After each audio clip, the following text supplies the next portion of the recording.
This is Daily Blast Live. We're talking about what you're talking about. Real, honest, entertaining, live. DBL starts right now. 3, 2.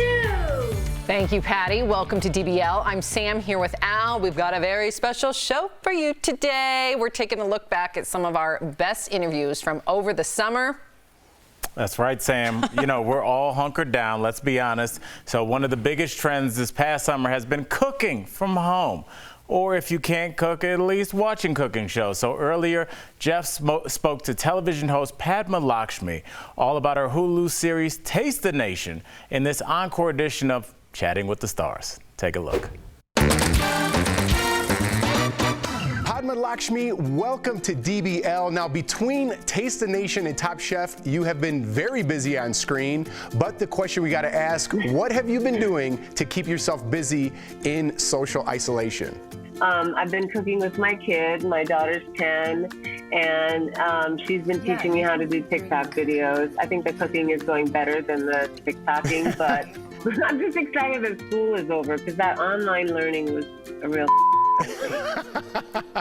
I love it. Now, Taste the Nation lets immigrants explain the cultural significance of their food, which I think is so important in today's mainstream foods.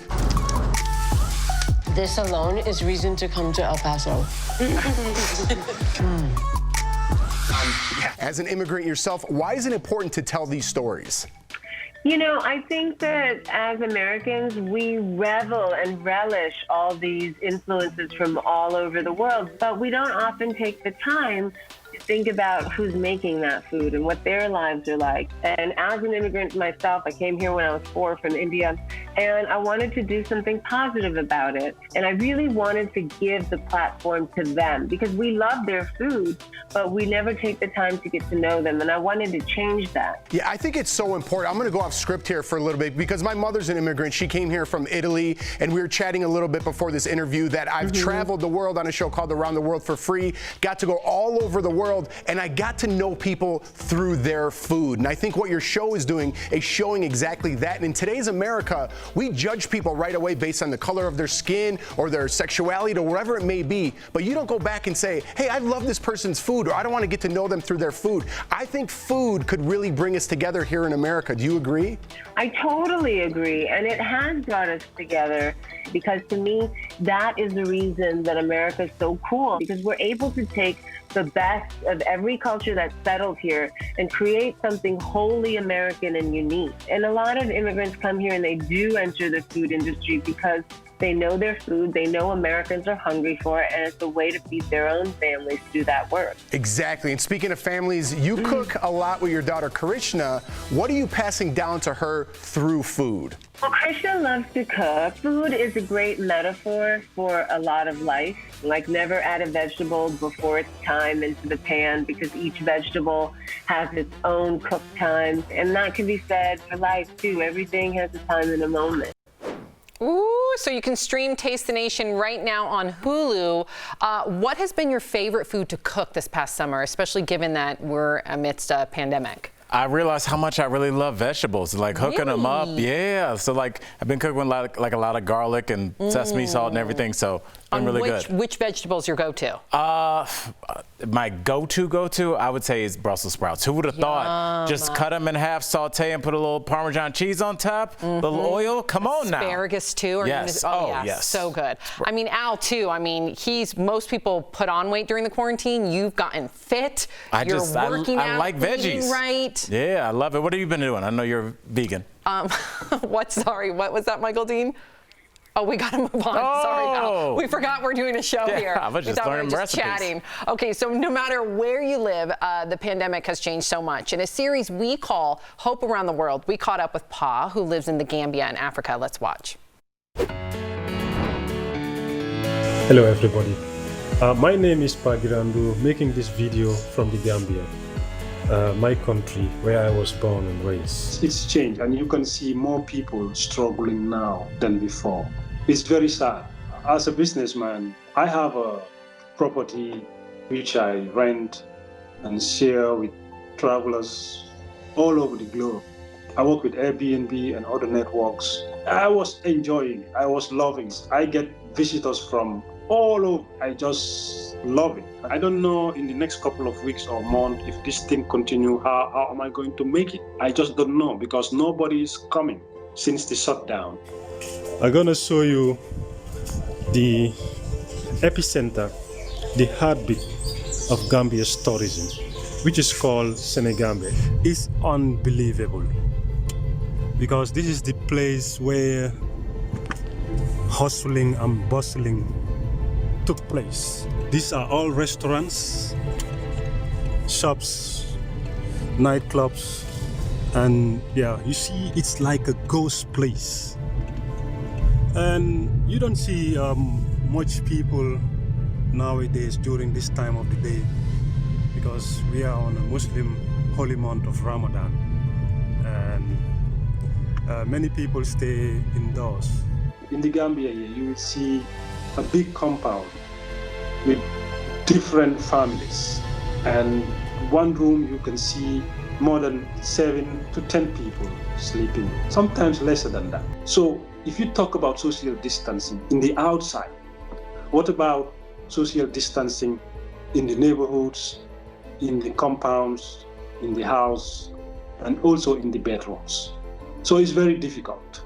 Many countries are now trying to loosen up the lockdown. So that's a hope, that's a sign of hope, because when the world opens, people will start coming again. So when I see that, my spirit rise a little bit higher.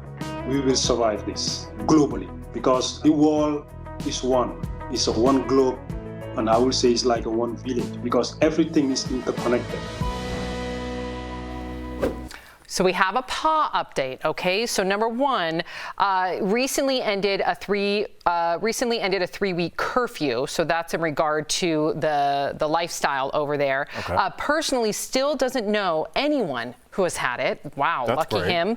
Tourists still haven't returned, but he started a new import business, very entrepreneurial. We wish you all the luck. And finally, he sends his greetings and hope to the entire world. And you just saw that full That was a screen, great that picture of picture. his Yes. mom. Check that out, everybody. You saw that. Talk about hope around the world. What a know. positive What gives attitude. you hope right now? Just people like that, just knowing that we will pull together. It's easy to be negative, but you got to work hard to find the positive. It's there. We are all in it together, aren't we? Coming up on DBL, actress Dakota Fanning talks about her role in The Alienist, Angel of Darkness, and she answers some viewer questions. Plus, we chat with some real-life cowboys from L.A. of all places. Love how this they interview. use, I know, horseback riding to prove a positive influence for inner-city kids. Stick around. We'll be right back.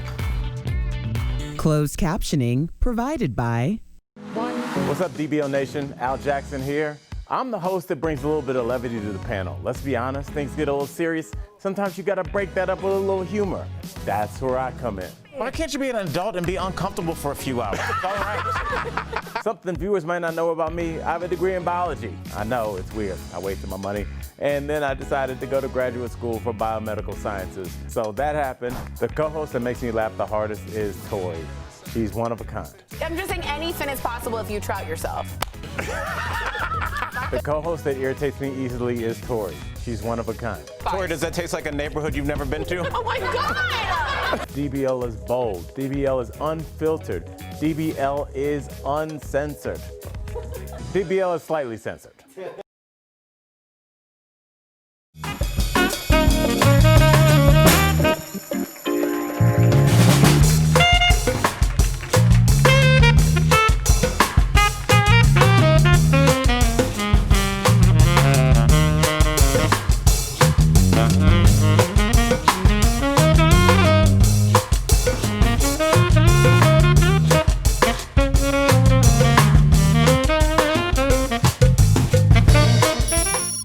The payroll tax deferral was one of 4 executive orders signed by the president to help ease the burden on Americans. It went into effect on September 1st. So what does this mean for you?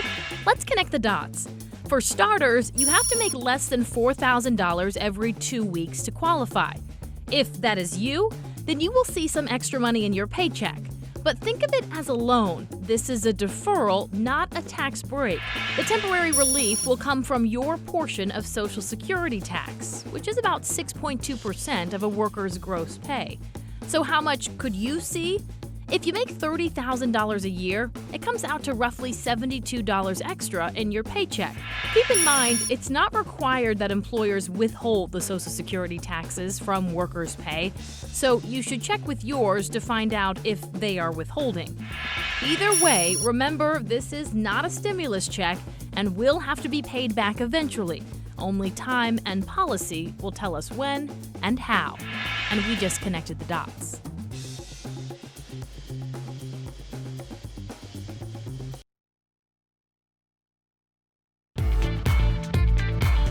Welcome back to DBL. One of my favorite interviews all summer was with Dakota Fanning. She stars in TNT's The Alienist, Angel of Darkness. So we got a chance to catch up with her earlier in this encore edition of Chatting with the Stars. With Hollywood being essentially shut down, what's been keeping you busy in social isolation?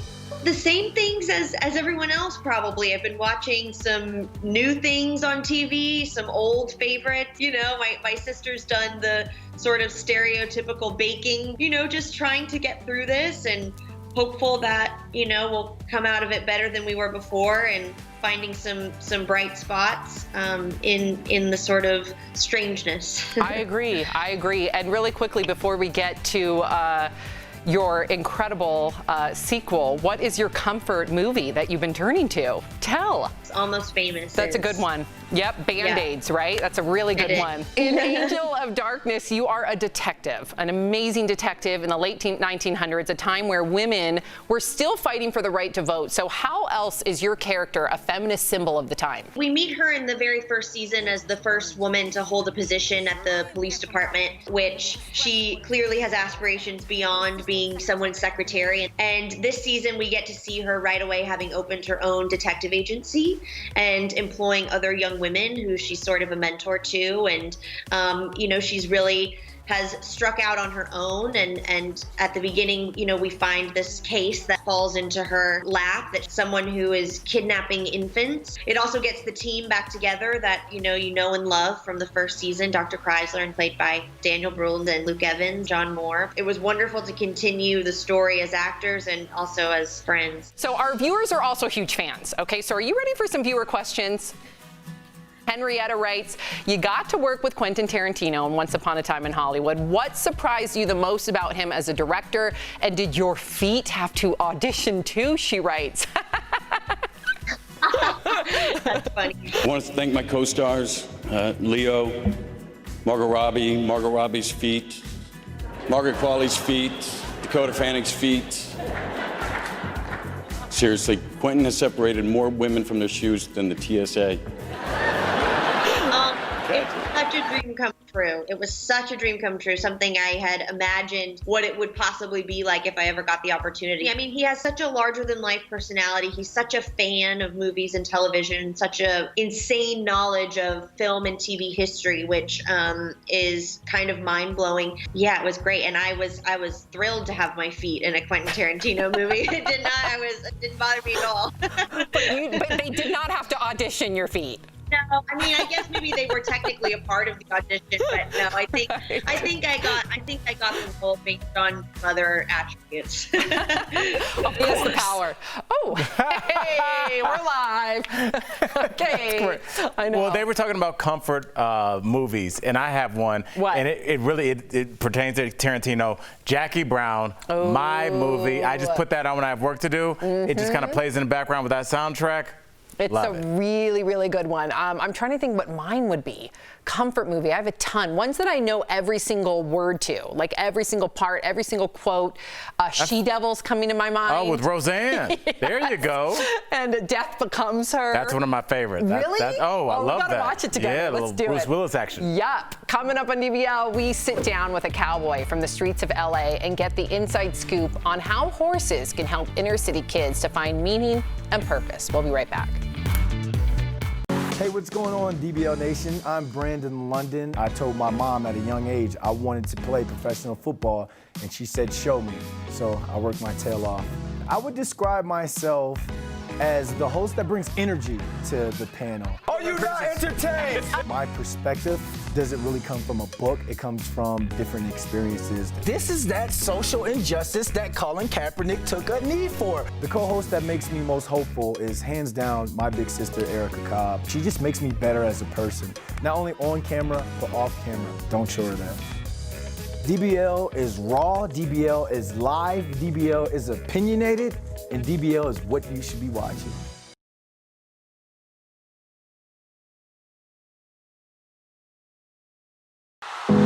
Hey DBL Nation, I'm Stephanie and I'm the host on the show that brings a bit of British sass, humour and pretty much annoyance to everyone else to the show. Who can name all of Brandon's exes? Oh, wow!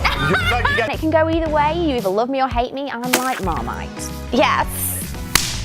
I'm from England, you might be able to tell from my very strange accent. I love fashion. I am the person that you'll go to for celebrity gossip. I am a big gossiper and I love spilling all the information with you guys. It's my favourite thing to do. If this is my sister's best friend, are you kidding me? I'm looking forward to joining the panel full time with Erica, Brandon and Jeff. They're my favourite people ever and I am more than ready to be seeing so much more of you guys.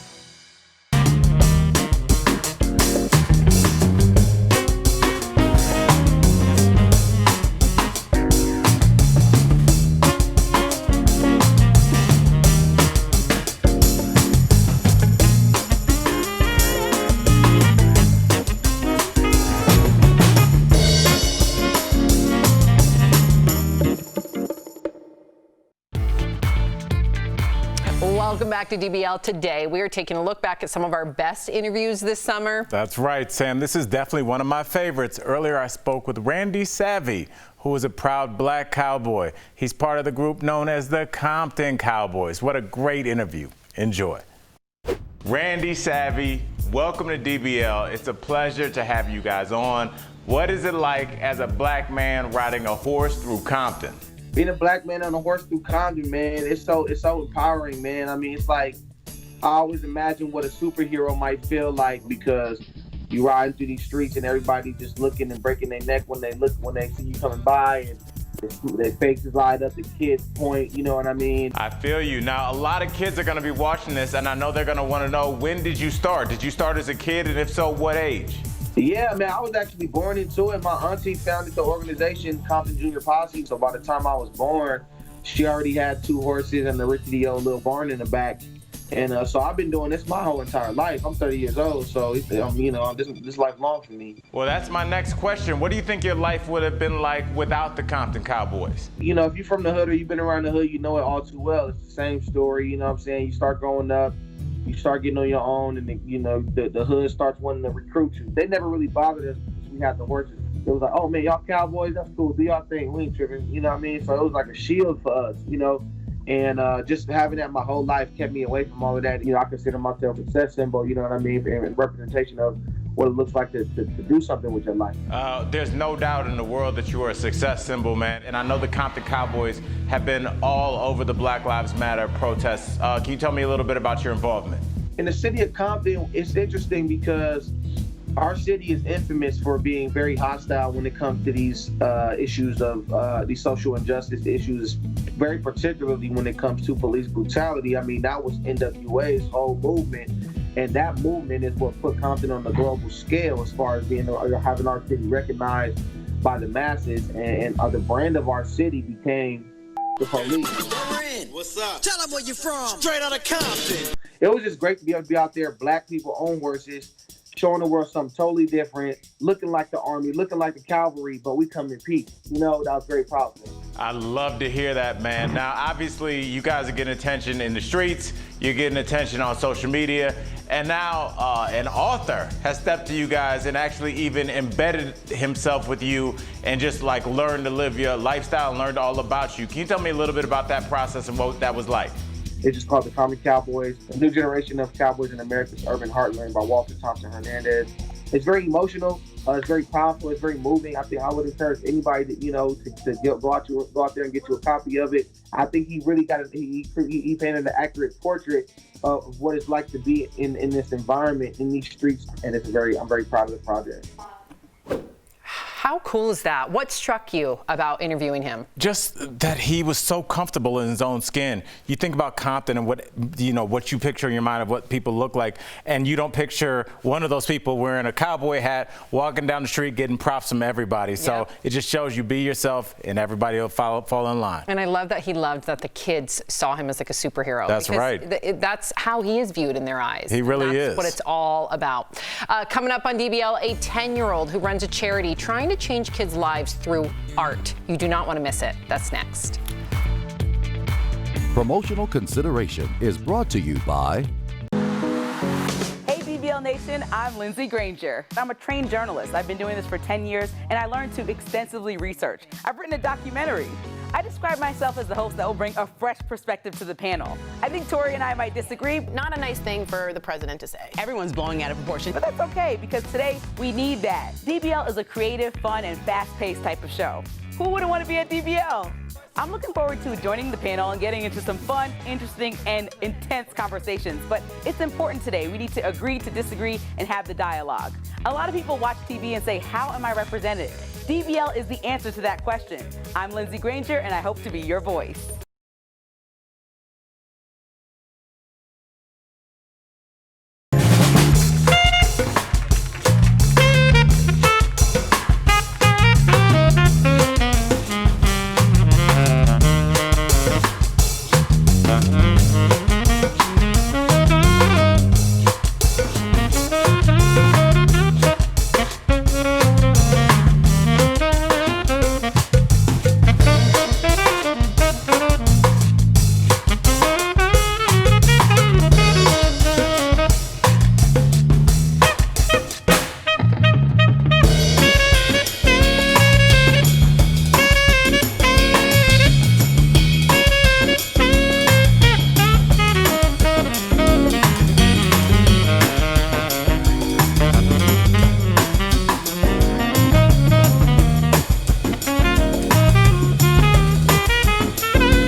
A safe and effective COVID-19 vaccine by year's end is possible, says Dr. Fauci. It just depends on the clinical trials.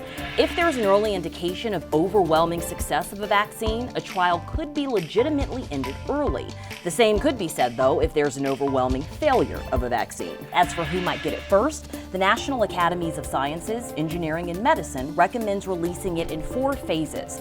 Healthcare workers, first responders, older adults, and people with health conditions that increase their risk would be first. Phase 2, that would include teachers, essential workers, and people staying in homeless shelters or prisons. Young adults and children would get the vaccine in the 3rd phase, and the final phase would be, well, everybody else. Keep in mind, when a vaccine is approved, initial supplies will be limited, hence the need for a phased distribution. And that's connecting the dots. I'm Alexandra Lewis for Mile High Mornings.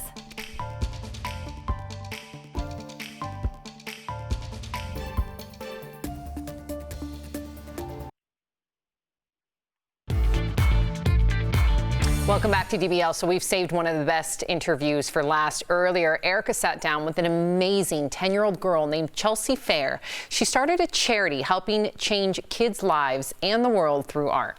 Let me tell you, Sam, this girl is the motivation we all need right now. I feel like I can speak for everybody when I say that. So you guys enjoy. Chelsea, we are so excited to have you here. This is really, really important because you're almost 11 years old, but you've already made a big impact with your charity. So what's Chelsea's charity all about? Chelsea's Charity is a nonprofit organization, and we give our kids to children in need, like in homeless shelters, foster care agencies, and kids who've been through traumatizing events. Now, did something happen that made you say, okay, I want to help, and I know how I'm going to do it exactly, because this is brilliant? When I was 5, I went on a vacation with my family, and I saw a lot of homeless people, and they looked so sad, and that made me sad. I'm like, Mommy, why can't they just go home? So we had the conversation that everyone doesn't have homes or access to certain things. 2 years later, I received a very elaborate art kit from a family friend, and my mom was like, be careful, we can't afford to replace that. Not everyone is as fortunate to have art kits like that. And that made me so sad because art has helped me get through so many tough times, and everyone deserves to have that too, no matter if they have it or not. I don't want accessibility to get in the way of people being able to express themselves. Girl, access. You want other children to have the type of access that you feel fortunate to have. That is a beautiful thing. Now, what kind of things do you put in the kit, and how many have you donated so far? We are almost to the 3,000 point mark. In our art kits, we put in color pencils, markers, crayons, paint, 2 different types of glue, and paintbrushes. Almost 3,000 mark. That is amazing. How does it feel knowing that you're making such a big difference in other kids' lives? Amazing, because I want to inspire other kids to make each other happy too and make an impact on our community. If everyone is doing nice things for each other, we can make the world a great place. And maybe if everyone has art just expressing themselves in different ways, then maybe we can prevent the next disaster from happening and get world peace. You never know unless you try. Girl, I'm going to ask Alexa to give me your motivational talk every morning when I wake up, because we need this sunshine every morning. Where can people go to donate to Chelsea's charity? At www.chelseascharity.com. It's our website. And you can help us by spreading the word on social media and stuff like that. Thank you so much for doing such wonderful work, and thanks for speaking with us today on Daily Blast Live. Oh, thank you for having me. When I get older, I want to grow up to be like as pretty as you and my mommy combined. Oh my God. Honey, you are beautiful. You are gorgeous. And the idea that you want to be pretty as me, girlfriend, you are going to slay all day, every day, because you already are. You take care, doll. Okay, bye. Wow. Yeah. 10 years old? Like, she brings tears to my eyes. Yeah, She's anointed. I think she got me on that interview. I think I got it together before we came back from break. But one thing I did during the break when we ran that interview is I donated. Yep. It was just so important. So she is a ray of light, Sam. You see her glow. It's like within. coming out of her. I know. Yes. And at 10, just even not only her action, and of course her actions speak way louder than her words, but the way she speaks. Right. She's like, you're she's not an supposed old to have soul. that at 10. You're supposed to develop empathy as you get older. You're not supposed to have it at 10. I was just like, when am I playing again? That was when am I eating? Me it's too. not about other people, That's you know? That's why I called her anointed. DBL's new every day. We'll see you again. Bye, guys.